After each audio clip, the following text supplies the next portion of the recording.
Data बताता है कि भारत में 125 करोड़ मोबाइल फोन यूजर हैं, जिसमें से 90% प्रीपेड प्लान के यूजर हैं। सर, आज मैं प्रीपेड प्लान के जो मोबाइल यूजर्स हैं उनकी ओर से दो समस्याएं उठाना चाहता हूं। सर, पहली समस्या है कि रिचार्ज खत्म होने के बाद आउटगोइंग के साथ साथ इनकमिंग कॉल का भी बंद होना। सर, जब प्रीपेड प्लान एक्सपायर होता है या मोबाइल रिचार्ज की वैलिडिटी खत्म होती है तो आपकी आवाज बंद कर दी जाती है। फोन मेरा, सिम कार्ड मेरा, नंबर मेरा, तो सर रिचार्ज खत्म होने के बाद आउटगोइंग कॉल बंद होना समझ आता है, लेकिन इनकमिंग कॉल बंद होना सरासर मनमानी है।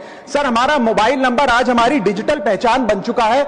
एसेंशियल कम्युनिकेशन जैसे कि UPI payment, banking OTP, train ticket OTP, PAN Aadhaar authentication, interview का कॉल, हॉस्पिटल का कॉल, मां बाप का गांव से कॉल, तमाम चीजें इनकमिंग कॉल और इनकमिंग एसएमएस से आती है और वो इसलिए बंद कर दिया जाता है कि इंसान एक रिचार्ज कराना भूल गया। सर, इनकमिंग कॉल बंद करना is not stopping of a service, ये हमारे राइट टू कम्युनिकेशन को स्टॉप करने जैसा है। सर, जैसे आपका आधार कार्ड इसलिए एक्सपायर नहीं हो जाता कि आपने डिटेल अपडेट नहीं करी, या आपका बैंक का खाता इसलिए बंद नहीं हो जाता कि आपने मंथली डिपॉजिट जमा नहीं किया, या आपका वोटर आईडी इसलिए सस्पेंड नहीं हो जाता कि आप एक चुनाव में वोट डालना भूल गए, ठीक उसी तरह आपका मोबाइल नंबर इसलिए सस्पेंड और डीएक्टिवेट नहीं होना चाहिए कि आप एक रिचार्ज भूल गए। सर, मैं सदन में फ्री आउटगोइंग की मांग नहीं कर रहा, फ्री डेटा की मांग नहीं कर रहा, लेकिन इनकमिंग कॉल फैसिलिटी की गारंटी होनी चाहिए। मेरी 3 स्पेसिफिक मांग है। पहली, प्रीपेड मोबाइल कनेक्शन में इनकमिंग कॉल और इनकमिंग एसएमएस कम से कम 1 साल तक कंटिन्यू रहे, चलता रहे from the date of the last recharge, ताकि एसेंशियल कम्युनिकेशन चलती रहे।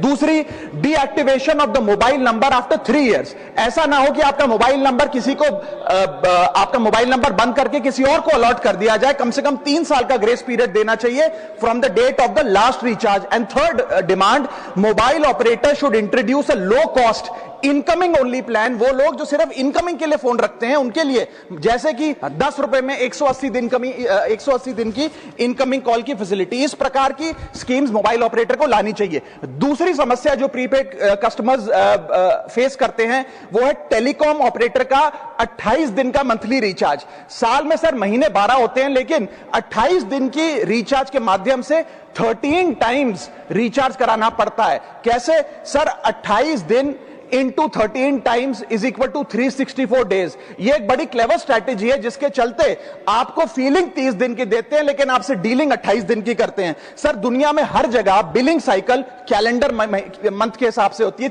30 या 31 दिन। आपको मंथली सैलरी, लैंडलॉर्ड का रेंट, बैंक की ईएमआई, बिजली पानी गैस का बिल, तमाम चीजें 30 या 31 दिन के महीने के हिसाब से होती हैं। लेकिन ये मोबाइल ऑपरेटर, टेलीकॉम ऑपरेटर 28 दिन के महीने के हिसाब से आपको रिचार्ज प्लान बेचते हैं, ताकि साल में एक अतिरिक्त